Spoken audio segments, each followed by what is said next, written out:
Donc je vous prie, s'il vous plaît, d'accueillir chaleureusement Olivier Ezrati.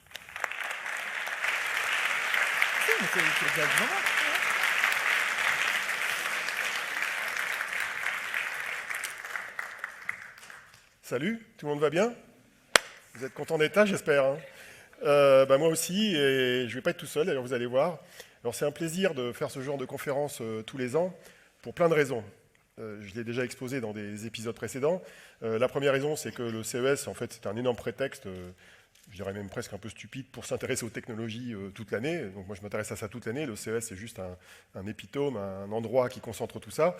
La métaphore que j'utilise, c'est que le CES, c'est une photo. Sauf que moi, je regarde le film toute l'année, comme plein de gens, et il y a quand même une photo à un moment donné qui permet de dire voilà où on en est à un moment donné. Mais on ne comprend rien si on ne regarde pas le film. Donc c'est important de faire la métaphore, de bien comprendre la métaphore entre les deux. La deuxième raison qui fait que je suis content d'être là, avec nos amis de Cap Digital, Business France et Systématique, c'est que de toutes les conférences que je fais, c'est probablement la seule où je peux me lâcher un peu et on peut rigoler. Et en plus, ce n'est pas en direct, donc on va pouvoir faire du montage après pour la version streamée. Donc, il y en a qui tweetent aussi, mais on va pouvoir se lâcher, vous allez voir, il y en aura pour tous les goûts dans cette soirée.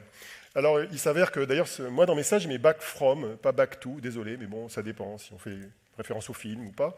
Mais je reviens du CES et j'y retourne pas avant 12 mois. Normalement. Alors, il se trouve que je ne suis pas tout seul ce soir. J'aime pas être tout seul. J'aime pas la solitude. D'autant plus que là, je sors de 2 semaines de solitude infernale. Pendant 2 semaines, j'écris le rapport, parce que je suis tout seul à la maison. Je dialogue pendant 5-6 jours avec mes bêta-testeurs. Certains sont dans la salle ici. Je les remercie d'avance. Il y a Godefroy, je ne sais plus, je l'ai vu, il n'y a pas longtemps. Voilà. Il y en a d'autres, je ne les ai pas en tête tous là, mais il y en a plein. Voilà. Levez les doigts, les bêta-testeurs. Voilà. Mais il y en a plus de 17 cette année. Et d'ailleurs, je me pose plein de questions sur le sujet de la bêta-test d'un document écrit. Christian, ouais. En fait, vous envoyez ça à des gens qui, pour certains, sont des psychopathes de l'orthographe. Et moi, je ne suis pas très bon. Hein. J'ai eu 4 en français à l'écrit au bac, donc j'ai fait des progrès depuis, mais je me rattrape. Et en fait, il y a un gars, il vous corrige tout. Et là, vous dites, chouette, je vais essayer de ressaisir les corrections, j'intègre tout. Puis après, il y a un deuxième qui revient derrière et il retrouve plein de trucs.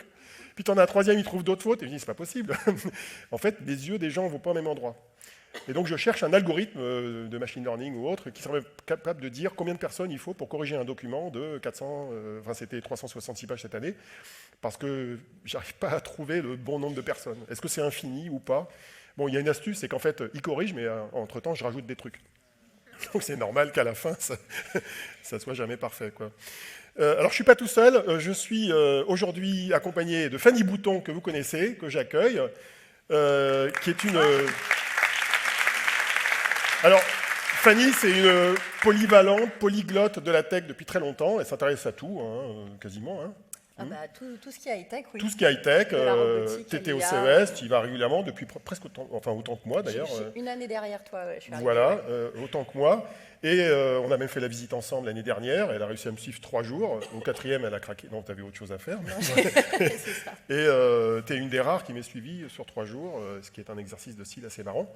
Et donc, tu vas m'accompagner avec Dimitri Carbonel, qui est juste derrière, qui est caché.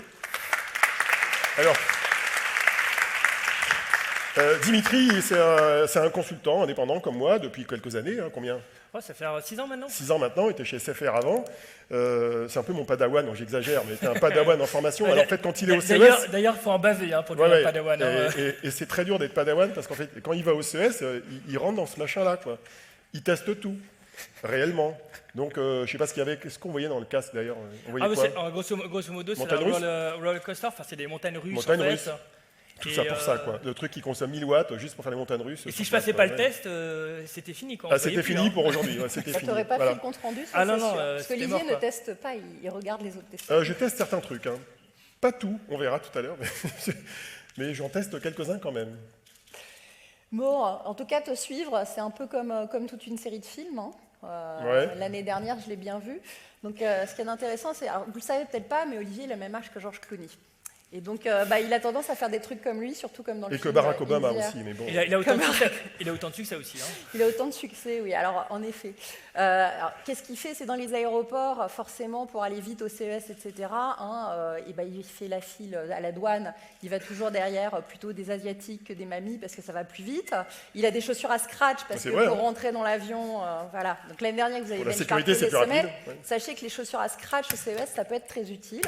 Et puis tu as aussi les correspondances. Hein. On sait très bien qu'il y a des régions où il ne faut pas passer, comme quelle ville, par exemple, il faut à tout prix éviter. Il faut éviter la côte Est. Voilà, parce Chicago, que New York, il neige, vous êtes sûr de ne pas avoir votre valise quand vous arrivez à Vegas, hein, ça fait partie. Je sais qu'on a la chance d'avoir le vol direct, que j'ai jamais eu. Moi, je vais par Salt Lake City en général, voilà, qui est une belle correspondance. C'est la correspondance la plus courte. Ouais. Et puis, arrivé au CES, c'est un peu comme Forrest Gump. Hein, quand vous avez Olivier Ezrati qui passe dans les allées, il y a tout un aéropage qui le suit, il a tous ses fans. Non, pas tant que ça. Hein. Oh, quand même. Hein. Ils ont du mal à suivre, c'est surtout ça. Hein. Ils le lâchent au bout d'un moment. Mais en tout cas, ils le suivent et ils le supportent. Et puis, le CES, c'est un peu comme une boîte de chocolat. On ne sait pas sur quoi on va tomber, sur quel chocolat on va tomber. Il y a des bons, il y a des moins bons. Mais il y a à boire et à manger, c'est sûr. Il y a à boire et à manger, ça c'est sûr. Et puis pour finir, après, quand il rentre du CES, Olivier, il avait un petit côté autiste aussi. C'est un peu, vous savez, le coup des cure-dents. Lui, c'est les startups. On lui en jette, je ne sais pas combien à la tête, mais lui, c'est exactement qu'il y en a 457 ou 322 selon les années. Et en plus, il va vous les répertorier. Donc voilà, c'est un vrai film. Bon, et vous, là, vous êtes un peu les petits vieux du Muppet Show, là, pour la soirée. Ouais, aujourd'hui, on a prévu de faire un peu les vieux du Muppet Show, et toi, t'es un peu... Le très très vieux. Toi, t'es notre Kermit. Voilà. Ouais. Et enfin, on a trouvé un petit slogan. Hein, pour. T'es sûr? Ouais, on va essayer de trouver ça. T'acceptes de faire Kermit ou pas? Je vais essayer de remuer comme je peux. Non. Voilà. Mais non. C'est pas mal, c'est pas mal. Vous allez l'entendre plusieurs fois celui-là. Ouais. Vous allez voir. On a trouvé un moyen de le mettre à toutes les sauces. Hein. On a trouvé un moyen de vous garder éveillé. Ouais, bon, on avance. Allez, de quoi allons-nous parler? Alors justement, on commence par les cure-dents. Ouais, les cure-dents. On s'est posé la question parce que, en fait, quand je commence ces conférences-là, je commence toujours par les datas. Les datas du CES. C'est quoi les datas du CES? C'est quelle est la taille du salon, combien d'exposants, combien de Français, il y en a plus, il y en a moins, pourquoi, tout ça. On va le faire, on va évacuer ça rapidement. Alors il faut savoir aussi que là, vous êtes dans la session qui est la version longue de la version courte de la version longue du rapport du CES. Parce que le rapport du CES, il est long. Quand on fait une conférence, c'est plus court, mais cette conférence est la plus longue de toutes celles que je vais faire. Donc vous avez le privilège d'être aujourd'hui dans la version la plus longue, parce que je fais ça chez des clients à droite à gauche, et souvent ils me disent « oui, tu as 1h30 pour faire le CES ». Il y en a un qui m'a dit « tu as 35 minutes ». Il y en a un qui m'a dit « tu as 20 minutes ». Je vais le faire, je vais le faire, c'est pour la défense d'ailleurs. 20 minutes, j'ai dit version amiral, 20 minutes, je dis ok, je vais dire bonjour en 20 minutes. Hein, voilà. Donc, ça ressemble à ça au début, et le rapport du CES, c'est un peu ça. Donc, c'est à la fin, voilà, c'est ça. Alors, exemple, la taille du salon. Alors, la taille du salon, c'est un très grand salon, hein, c'est un des plus grands salons du monde. C'est probablement le plus grand salon professionnel dans ce domaine-là. Mais il a une caractéristique, ce salon, c'est qu'il fait environ 170 000 visiteurs. C'est légèrement en baisse depuis 2-3 ans. Je ne sais pas l'expliquer d'ailleurs en détail. D'ailleurs, moi qui suis très analytique, je me suis dit, oui, mais ce qui compte, ce n'est pas le nombre de visiteurs, c'est le nombre de jours visiteurs. Parce que vous pouvez très bien avoir une année où les gens en moyenne sont là 3 jours, et une année où ils sont là en moyenne 2 jours, sur un salon de 4 jours. Donc en apparence, vous aurez moins de monde. Et pourtant, c'est le même nombre de personnes comptées. Et donc en fait, on n'en sait rien. On n'a pas ce chiffre-là sur la réalité en homme-jour de présence sur le salon. En tout cas, c'est en baisse en nombre de personnes légèrement. En même temps, la capacité hôtelière et de restaurants de Las Vegas est un peu au taquet pendant le salon. C'est pas mauvais. Côté surface, il n'a pas changé de taille, même taille que l'année dernière, et exposant une légère petite décrue. Et on verra où on l'a décrue. Autre chiffre, c'est le chiffre d'affaires des grandes catégories de produits qui sont représentés historiquement sur ce salon. Je reprends un schéma qui est dans le rapport, pour ceux qui l'ont déjà... Qui a lu le rapport en entier? Qui a lu 3 pages? Qui a rien lu du tout encore? Et qui va les lire après hein? Donc, non, c'est pour ça qu'ils sont là ce soir. Qui a lu à le lire, Olivier. Qui a lu toutes les pages? Non, qui a lu les 366? Il y en a, je sais. Oui, très bien. Il y a les relecteurs, voilà. Bravo. Ouais. Alors, c'est dans le rapport. Qu'est-ce que c'est ça? C'est l'évolution du chiffre d'affaires. Vous voyez les titres, hein, des smartphones, des appareils photo, des ordinateurs personnels et des tablettes. Tout ça, c'est en baisse. Alors, il y en a qui souffrent plus que d'autres. La photo, c'est une catastrophe depuis 10 ans à cause des smartphones, mais la quasi-totalité des grandes catégories de produits sont en baisse.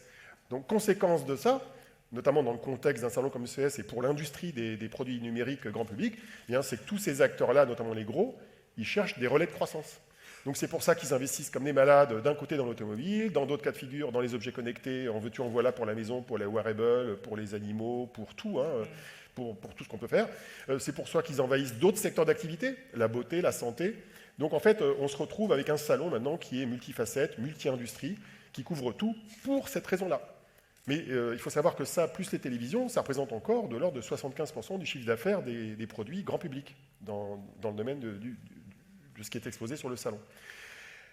Il y a un phénomène aussi qui est intéressant sur le salon, qui occupe beaucoup les Français, et notamment Business France, c'est le rôle des startups. Il faut savoir que le fameux village dit Eureka Park, dans lequel il y a un grand nombre de startups, il a été créé en 2012. C'est presque hier, bon, c'est il y a 8 ans. Et en 2012, le premier village, c'était 100 startups, dans un tout petit ballroom du Vénétian, pour ceux qui connaissent le salon. Et d'année en année, ça a accru. Et là, de 2 années de suite, on est à peu près à 1200 startups. Et on est dans une situation qui est intéressante, qui est que nous avons un quart des exposants qui sont en fait des startups de cette zone-là. Mais si on s'amusait à les enlever, on verrait un salon en décroissance. Donc ça montre quoi? Ça montre simplement que dans n'importe quelle industrie, on a besoin de startups pour innover, on a besoin de grands acteurs pour créer du chiffre d'affaires en volume, etc. Et on a besoin d'une complémentarité entre les deux. D'ailleurs, il y a plein d'aventures françaises, de startups françaises qui ont été exposantes au CES, qui soit sont devenues plus grandes et devenues des PME, et on montait d'un étage, c'est-à-dire que quand on est Eureka Park, on est au rez-de-chaussée d'un grand hall, et quand on grandit, on va à l'étage du dessus, quand on est dans le monde des objets connectés, et là on prend un stand plus grand, qu'on paye plus cher, parce qu'on a plus d'argent, plus de chiffre d'affaires, ou plus de levée de fonds. On a aussi des entreprises françaises de grande taille qui exposent par ailleurs. Et il y a eu des cas de figure d'entreprises françaises qui ont exposé au CES, qui ont été rachetées par des boîtes américaines. Bon, c'est mieux que ce soit racheté par des boîtes françaises, comme Netatmo, qui a été racheté par Legrand, et Legrand est un exposant depuis au moins, je crois, 3 ans au CES. Donc on a tous les scénarios comme ça qui cohabitent sur le salon. Autre chiffre intéressant, c'est le nombre d'exposants français. Alors ce slide, c'est exactement le même que l'année dernière, et vous vous rappelez peut-être que j'avais fait 2 scénarios. C'est exactement ce que j'ai présenté dans cette salle il y a 1 an. J'avais dit scénario plat en vert, ça bouge pas trop, une espèce de haute gaussienne un peu aplatie, et scénario un peu négatif, ça se met à tomber. C'est tombé un peu violemment. C'est qu'on est quand même passé de 438 à 297. Alors ça, c'est le décompte label Ezrati. C'est-à-dire qu'en fait, c'est le décompte que je fais du nombre de Français qui exposent, quelle que soit la manière d'exposer. Ça intègre les gens qui sont des squatteurs d'autres stands, de boîtes américaines ou de boîtes françaises. Ça compte ceux qui sont dans un hôtel que j'ai repéré, parce que je ne les repère pas tous. C'est ceux dont je suis au courant. Bon, le seul truc que vous pouvez savoir, c'est que l'outil de mesure n'a pas changé d'une année sur l'autre. Il est contestable, mais il n'a pas changé. Donc c'est ça qui est intéressant. Donc il y a une chute assez brutale. Alors il y a plein d'explications. Ça fait 1 page et demie dans mon rapport. Plein d'explications, une usure du marché des objets connectés, une difficulté pour les startups de se financer, je pense une usure globalement de l'univers de l'IoT en général, une usure politique. Il faut savoir qu'on a eu des périodes avec des ministres prestigieux. On a eu Emmanuel Macron, Axel Lemaire, Fleur Pellerin au début. On a même eu François Fillon, à qui ça a vachement réussi, parce qu'il a fait un discours sur sa politique numérique en janvier 2017, et 2 semaines après, il y avait l'affaire Pénélope. Bon. Donc on a eu les deux. On a celui qui a réussi, Macron, celui qui s'est planté, Fillon. Et il y a eu un trou l'année dernière, Mounir Majoubi, qui était encore secrétaire d'État à l'époque, il n'est pas venu. Et cette année, on a eu Agnès Pannier-Runacher, qui est secrétaire d'État à Bercy, en charge de l'industrie et des télécoms. Et qu'est-ce que je pourrais rajouter? Les grandes entreprises ont un peu désinvesti. Engie était présent, ils ne le sont plus. La Poste a réduit la voilure. Qu'est-ce que j'oublie? C'est les principales raisons qui font qu'il y a moins de Français. Alors la grande question qui se pose, et qui a été relayée par beaucoup de médias, c'est de savoir est-ce que le fait qu'il y en ait moins fait qu'ils sont meilleurs. Alors Maxime me dit, ouais, dis oui. S'il te plaît, dis oui. Je dis, Madame Anna, je dis, je ne sais pas. Parce qu'en fait, j'ai regardé, là on va le voir dans les crowbars suivants. Alors on va voir, attends, je vais répondre à la question après. Mais alors là, vous avez le split par pays des exposants officiels. Alors vous avez, ce n'est pas les mêmes chiffres, parce que la France, là, il y a marqué 263. Moi, j'ai été à 297, parce que les 30 et quelques de plus, c'est ceux qui sont ailleurs. Et qu'est-ce qu'on voit? On est 4e quand même. L'année dernière, on était 3e. On était devant la Corée. Donc cette année, ce qui s'est passé, c'est que nous, on a perdu une centaine environ d'exposants officiels, et les Coréens en ont gagné autant. Et d'ailleurs, il y avait énormément de startups coréennes sur le salon, et je considère que cette année, la Corée était un peu un phénomène, au sens où, si vous regardez par exemple dans le rapport du CES, notamment dans la partie des objets connectés, une très grande partie des objets les plus loufoques, aussi bien ceux qui servent à rien que ceux qui servent à quelque chose, ils sont coréens en général. Quand vous dites, ça c'est vraiment comme ça, eh ben, en fait, c'est coréen. Ça peut être japonais Quand aussi, vous voyez hein. un truc qui est une copie, c'est chinois. Quand vous voyez un truc qui est un peu techno, c'est taïwanais. Et quand vous voyez un composant, c'est plutôt japonais. Je simplifie un peu, mais Ouais, puis quand c'est j'exagère français, un peu. c'est pas mal imaginatif. Alors, quand c'est parfois, il y a un français, c'est modèle imaginatif. économique, parfois il n'y en a Voilà. pas, mais... Alors, et derrière, le reste de l'Europe, Taïwan, etc. Et si on regarde maintenant les régions, donc je vais vexer un peu les franciliens, bah, la région Île-de-France a baissé un petit peu. On a perdu 4-5 points là, de présence au profit des autres régions. Mais en fait, comme de toute façon la voilure a baissé, ça veut dire que certaines régions sont restées à peu près stables, comme la région sud, d'autres ont augmenté un petit peu. Je crois que la Bretagne et la Normandie ont rajouté un petit peu d'exposants, et les autres ont été un peu plus raisonnables. Alors, ils sont censés avoir fait un tri plus sélectif des exposants, ce qu'on va voir. Alors, d'un point de vue qualitatif, et en tout cas du point de vue du type de projet, eh bien, aussi curieux que ça puisse paraître, en fait, la première catégorie représentée dans les exposants français, c'était des produits pour les entreprises. Alors, pour un salon qui historiquement s'appelait Consumer Electronics Show, ça fait un peu bizarre. Alors, dans l'entreprise, il y a plein de choses, hein. Il y a des gens qui faisaient des solutions pour des retailers, donc c'est du B2B2C. Il y avait des logiciels vraiment de travail collaboratif pour l'entreprise, mais qui n'ont rien à foutre là. Mais ils sont là, et ils sont très contents, comme Klaxoon, les Nantais. Il y avait d'autres sociétés dans ce domaine-là, même des ESN qui étaient présentes, présentant de faux produits, plus ou moins. Et en numéro 2, la santé. Et comme l'année dernière, on peut considérer que le vertical de la santé, c'est celui qui est le plus dynamique en France. C'était déjà vrai l'année dernière, parce que c'était en numéro 1. Mais là, on a vraiment une grande quantité, je crois qu'il y en avait 47 à peu près, 47 sociétés, start-up ou pas, parce que WeThings, qui est un peu dans ce marché-là, c'est plus une start-up, c'est entre les deux. Bon, c'est intéressant. Et d'ailleurs, on verra tout à l'heure quelques produits français qui sont représentatifs de l'imagination et de la créativité française dans ce marché-là. Et le reste n'a pas trop changé en termes de répartition.